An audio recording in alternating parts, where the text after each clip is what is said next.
of informal organization, that is under globalization chapter, sixth session and the last session. So informal organization structure. So what is this informal organization structure? An informal organization is an aggregate of interpersonal relationship without any conscious purpose, but which may contribute to the joint result. So they won't be intentional contract, but unintentionally they join. That is without any conscious. Next, according to Castor Baranda, next, informal organization is a network of interpersonal relationship that arise when people associate with one another. So informal organization, according to Keith Davids, informal organization is a network of interpersonal relationship that arise when the people associate with one another. Next, meaning of informal organization. Informal organization is the interlocking social structure that governs how people work together in practice. It is an aggregation of behaviors, interaction of norms, personal and professional connection through which works get done, and the relationship are built among people who share a common organization affiliation or cluster of affiliations. So informal organization is nothing but interlocking means understanding. Interlocking is nothing but understanding of social structure that governs how people work together and practices. It is the aggregates of behavior. Aggregate, and you can't tell it is one man's show. So many people will be there. Aggregates of behavior, interaction of norms. So norms are nothing but rules and regulation with linked with personal and professional connections through which work is done, and relationships are built among people who share common organizational affiliation of clusters, that is cluster of affiliation. So how? See, game anta tagoli. Game. So in game, if you see, chess group will be there, cricket lovers will be there. Next, if you see, morning coffee regulators will be there, bowling team will be there. All joined together only, it's called as games group. Next, informal leader. How an informal leader should be. The leader of an informal organization is elected by the members of group from different reasons, for different reasons such as age, seniority, technical competency, work, location, and responsiveness, responsive personalities, etc., depending upon the work situation. Role of informal leader. The main role of an informal leader is to help the group to reach its goals, to maintain and enhance the group life. Next, characteristics of an informal organization. Involving constantly, so whenever it's needed they have to respond. It is a grassroots level. From the grassroots level only they have to start. Dynamic and responsive, so anytime anywhere if they ask, they should be in a position to change. That's why it's dynamic and responsive. Excellent at motivation means good at motivation. Motivation means imbibing. Requires inside knowledge to be seen, so whatever that they are doing, root level knowledge should be there. Treats people as an individual. So there is no discrimination, and here the people are treated as human beings, not like animals or slaves. And it is flat and fluid. Though it is flat, it is very much clearly rising. Next, trust and reciprocity. So trust means I know there is understanding, you and me, that relationship is there. Reciprocity means you give one day, I will give one day, like that. Difficult to pin down. Pin down means backbiting, bitching is not there. Essential for situation that changes quickly. So any organization's decisions that has to be taken very quickly, for them this is very much useful, or are not yet fully understood. So here anytime any situation it should be changed, so that we cannot understand very clearly.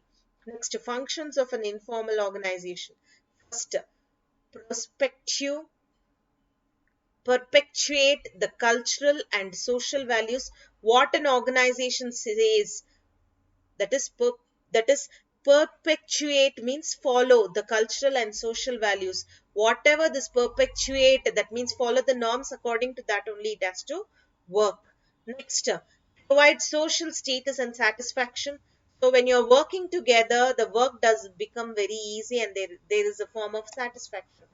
Promotes communication and among members. So whatever you have to tell, there won't be any confusions or chaos. You can understand very easily. Next, to provide social control. So if you are understanding, if you are being treated as a human being, and if you are down to earth, there's no pitch fighting or pin fighting and all that. So there is a provide social control. It is very easy. Next, benefits of informal organization. Better total system, lighter workload for management, work group satisfaction, a safety wall for emotion, cohesiveness, group understanding, fill ups the gap where and all there is a bridges, that is inherence is there, and where and all loopholes are there, there it bridges the gap. Channel of employee communication, employer employee, the owner communication is very tough. If it is an employee means the group of people joining, the communication, if it is easy means it will be nice. To plan and act more carefully. So when we are doing the system in very clear manner, automatically the plan will go in a correct manner. It encourages cooperation. Cooperation means all join together they do, that's why it encourages cooperation. Understanding and dealing with any environmental crisis, whatever is the problem related to the environment, that problem also is being solved. Encourages improved management practice, whatever is the problems there, that problems can be solved, and it encourages to change in the motivations and principles of the management. Next, problems associated with informal organization. Resistance to change as and when it has to be changed. So it becomes very difficult. Role conflict. See, the root level, a deep knowledge should be there. If one person does wrong, all the work becomes wrong. Rumors, there is a wrong rumors. Conformity means it is related to only one group. Undermine discipline, sometimes it becomes over disciplined. Power politics, so if a person does one time correctly, all the times he will be treated as yes, he is always correct. Interpersonal and intra-group conflicts, so always they won't be proper understanding. Interpersonal means between two persons. Intergroup means within one organization or one group, there will be conflicts. Next, DV definitions, informal and formal. So by definitions, what you can understand.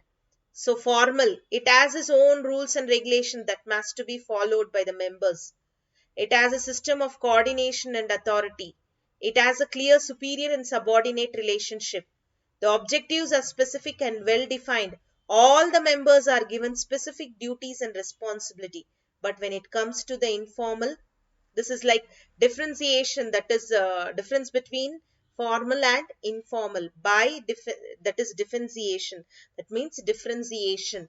So formal, it has its own rule, but here there is no rules and regulation. It has a system of coordination of authority. There is no system of coordination of authority. It has a clear superior subordinate relationship, does not have any superior subordinate relationship. The objective are specific and well defined. Here the objectives are not at all specific. There is no relationship or any specific well defined objective. All the members are given specific duties and responsibility. Here communication is done through a grapevine. Grapevine means limited people. Formed by whom? Formal and informal. It is formed, the rules and regulations are formed by top level management. Informal, it is formed by social forces within the formal organization.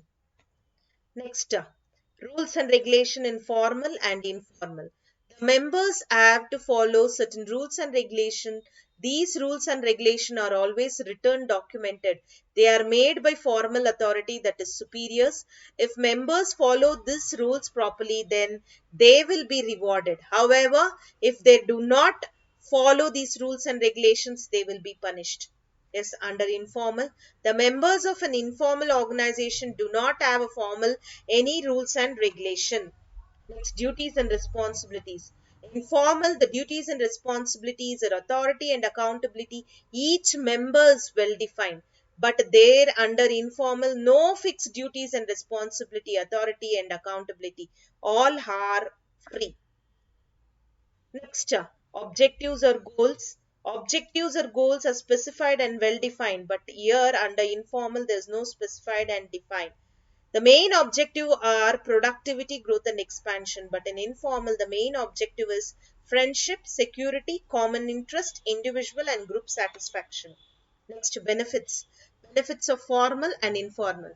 So the members get financial benefit perks like wages, salary, bonus, traveling allowance, health insurance, etc. But here, under informal, the members get social, impersonal benefits like friend circle, community, and group, etc.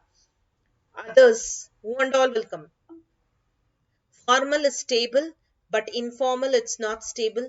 Use of formal channels of communication, use of informal channels of communication, that is grapevine, shown on organizational chart, not shown on organizational chart. So here we end our globalization chapter. So we are going to enter into the fourth chapter in the next class. Meet you